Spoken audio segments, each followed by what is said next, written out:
Hi, my name's Jake. I make videos on all things RPG. Currently, I'm on a Pathfinder 2 kick, which I'm gonna call Pf2, because I can. Seriously, it has so much more to it than I ever realized.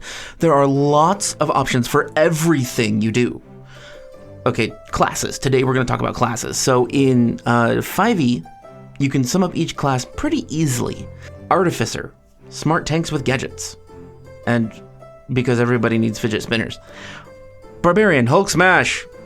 Unless you choose the bear totem barbarian, then it's haha, you can't hurt me, followed closely by Hulk smash. Bards, give your allies buffs that they forget to use and don't really need anyway because 5e isn't dangerous. Or animate objects. You know who you are. Overpowered jerks. Cleric, a heal stick that nobody needs, or a fighter with some buff spells. Druid, conjure animals wild shape. So you summon bears and change into a bear, so a bear army attacks your enemies. With bears. Fighter, polearm master, sentinel, great weapon master. That's pretty much it. Monk, stunning strike. Paladin, smite. Ranger, it was an ambush. Or, I have a pet bear. His name is Schmoopsy Poo because I love him. He likes scritches behind the ears. Rogue, sneak attack. Sorcerer, fireball, twice. Warlock, say it with me, Eldritch Blast. That's right, yes. Wizard, fireball, but it's a cold fireball. Yeah, special. In 5e, there are a lot of class dips that give you a lot of power for 1 or 2 levels. Like Hexblade, anyone? So people tend to make their choice of class combinations based on what they can gain from the levels of each of the classes, instead of just making a memorable character that they really want to play. And it's not their fault, that's not what I'm saying. There are limits on how much you can customize your character in 5e. Sure, you can do anything if the DM wants it, the rule of cool and all, but there is precious little that can be done on your own as a player. You can't even use your racial history anymore to say, I'm rebelling against that because that's bad and I'm a good person. Because racist, don't get me started. No, you know what? No, I'm going to make a video about 5e species and Pf2 ancestries. Yes, coming out soon. We will talk about that a lot. Anyway, D&D has a history of this as well. In 3.5, you would take a set of classes and feats directed toward taking a certain prestige class or multiple prestige classes, which is basically the precursor of subclasses. In order to access those as early as possible, you usually would take like a weird race and a feat nobody wanted and a skill you won't use and multiple classes. It was kind of complicated. It was really overly complicated actually, but it was fun. Pf2 has multiclassing as well, but not very much. It's multiclassing light. So you pick one class that you like. And then every 2 levels, this is an optional rule technically, but almost all GMs for Pathfinder, 75% of them on a poll on Reddit, say that they follow this rule. So like every 2 levels is when you get your normal class feat, so you can choose a new feature. And at the same time, you get a feat for another class. So you basically get like free extra multi-classing. So why wouldn't you do that? It's just fun. So you get a little bit of the abilities. You don't just have 4 levels of fighter and 1 full level of warlock. You just have a splash, a little smattering, a little drizzle of warlocky goodness on your fighter. I'm picturing chocolate sauce. I don't know why. I guess I'm hungry. So that means that you don't delay your progress in your main class at all. You keep getting the cool stuff that you signed up for, and you just spend a feat, and you get a lot of these feats. I also like that all the classes in Pf2 have first level specialness of some sort. The Alchemist, it's like 5e's Artificer Alchemist done right. If you know Indestructoboy's Alchemist, it's pretty much that. There'll be a link below if you want to see it. You can heal, poison, or throw fire and bombs. Bomber, that's cool. Barbarians get instincts. It's a class feature that gives you extra flavor, like claws or fangs, to hit with, or like Draconic Instinct, which lets you deal elemental damage and resist an energy type. They also get Rage, Barbarian feats, and some of their feats can like do more utility things in combat, like charging enemies or scaring a whole group of people. And one of the Barbarian feats lets you pause your rage to concentrate on a spell. Why isn't that in 5e? Barbarians can't multi-class, it's annoying. Fighters in Pf2 are special as well. They get Attack of Opportunity. No other class gets it at first level. They can take it later if they want to, using a feat, but that makes sense to me because, like, the fighter was a soldier or trained somehow martially in combat. They know how combat maneuvers work.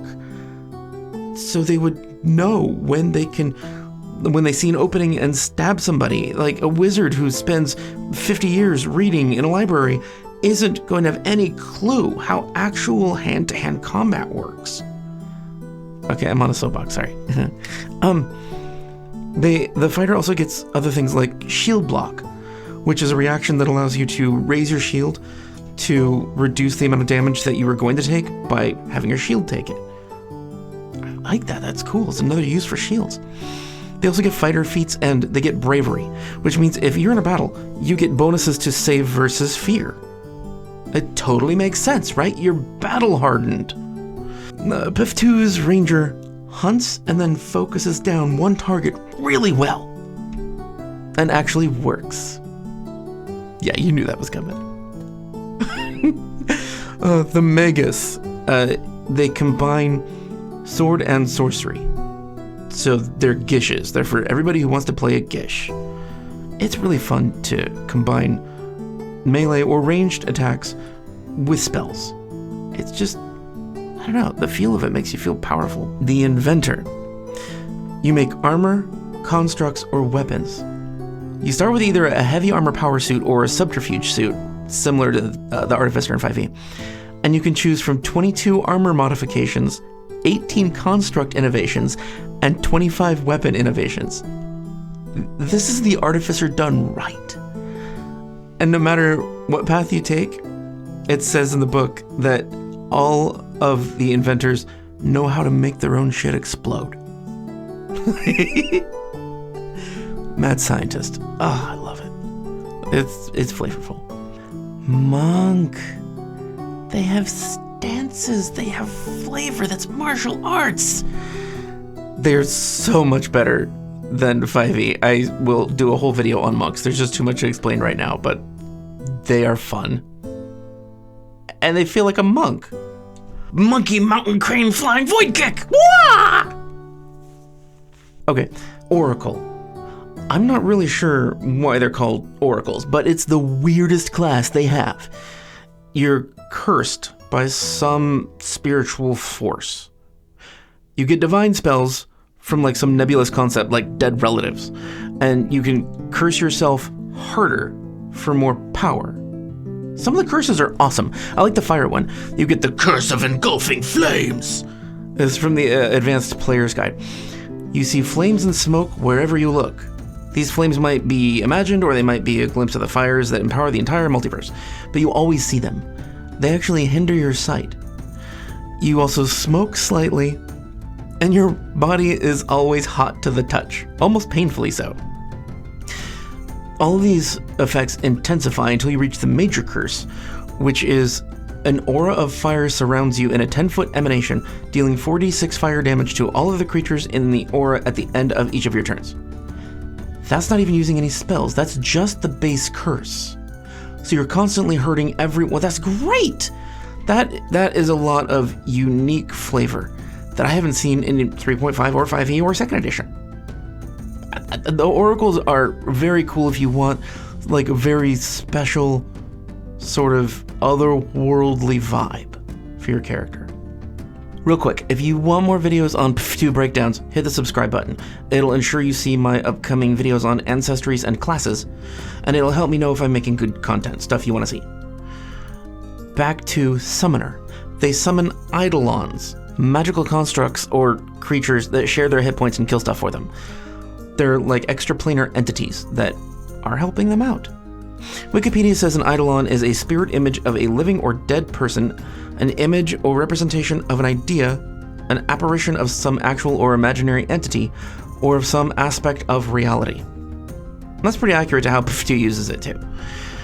You can find out more info in the Secrets of Magic, or on the Archives of Nethys website. I'll put the link below. You beckon a powerful being called an eidolon to your side, serving as the mortal conduit that anchors it to the world. Your eidolon is a friend, a servant, or even a personal god. There is so much openness to writing a history and backstory for this character, for these two characters really, because you get to play two people at once. Let's go. Each of the eidolons draw on a particular tradition of magic and manifests from a related essence, like arcane, like wizardy. Eidolons, they include long dead dragons or constructs, or like an elemental made of magic. Divine eidolons appear as like angels or demons, or devils or whatever. Occult eidolons usually form from the essence of a spirit that wants to avoid going to the afterlife or becoming undead. These types of eidolons are called phantoms. They have a connection to a particular emotion, like anger phantom or the devotion phantom. Or you could just go with a goofy, always hungry, green nectoplasmic ghost named Slimer. Primal eidolons can be animals, plants, fae, or some combination. I like the idea of having an eidolon that's just like a rain cloud, and their attacks are like lightning, or just like throwing water at your enemies and it somehow hurts them. Thaumaturge. Have you ever wanted to play Constantine? This class is for the person who has like no magic of their own, but understands how to use magical things and how to respond to magical creatures. It's like you understand the magical world. You may have even made a pact with an extraplanar creature or some other powerful magical being, or maybe you just know people who know things, or you read a lot. There's some like patron theme there for warlocks. I mean, warlocky feel. The Witch. The Witch gets wizardy spells, but they can use a minor curse of your choice when you take the class. They have a patron similar to the Oracle, but this is steeped way more in folklore and fairy tales, which I love. They also get a little familiar that teaches them spells. A witch can brew potions in a cauldron, which makes more of the potions than other crafters can make. They also can cackle to extend the duration of their hexes, and they grab people with their hair. There is so much flavor in the Witch. Which video is coming? The Investigator. It's like you are playing Rudolph Van Richten from Ravenloft, or like an investigator in a Call of Cthulhu game. You can choose like your subclasses are Empiricism, which is like Sherlock Holmes, Forensic Medicine, or Interrogation. I just like that the Interrogator has a power called Pointed Question. I'm sorry, it's just a silly name. Of all the classes that I have learned of and played as, I'm fascinated by the Oracle, but really in love with the Witch, which you can probably tell. Overall, I like Poof 2 better than 5e, because it's got tons of options. It's more complex, but that's what happens when you get a system that has more options. You can play almost anything you can think of that would be like in a fantasy, medieval, or Victorian era steampunk setting even. There's even like guns and explosives and like androids and machines, so there's just so many options. If you like this video or learned something from it, give it a thumbs up. If you don't, give it a thumbs down. Feel free to check out my stuff on Patreon. It's kind of weird. You'll have to take a look to see what I mean. We have over 100 pages of free 5e compatible content. More videos are coming soon on Paizo and also on the new 5e adventure as soon as it drops. Keys from the Golden Vault. It's a heist-based adventure that is heavily influenced by the D&D movie. Also, I'm keeping my eye on the Orc License, Black Flag, MCDM games, and more. And I'll report news to you as soon as I hear it. Playtesting for Black Flag is starting at the end of the month. That's the only major thing that's really changed. And keep in mind, all water on Earth is recycled. So the water you drink is just old urine.